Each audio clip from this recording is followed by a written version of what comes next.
to use the Mash Audio node, I've already have a cube colored and set in the center of my grid.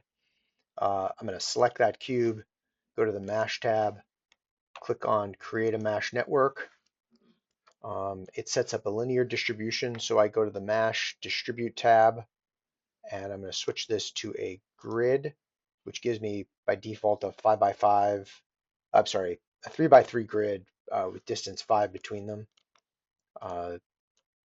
With that now, I go back to the Mash tab and click on Audio and say Add Audio Node. It needs an audio file, so I'll click on the folder here, which sends me to the sound folder of my project because my project is already set. So I select this WAV or WAV file. Maya is particular to that format and likes that format better than others. Open, and now when I click play, the audio is affecting the attributes of the grid or of the cubes inside of the mesh network.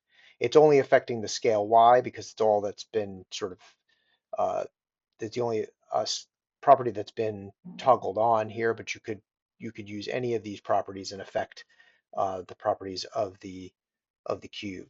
I don't hear my audio because the audio is not on the timeline.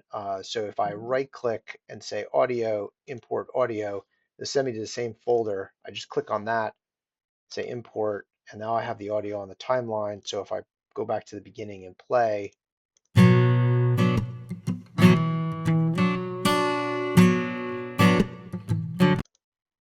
one other thing to just check to make sure that the timings are the same is to make sure that your timeline and the audio are actually playing at the same speed.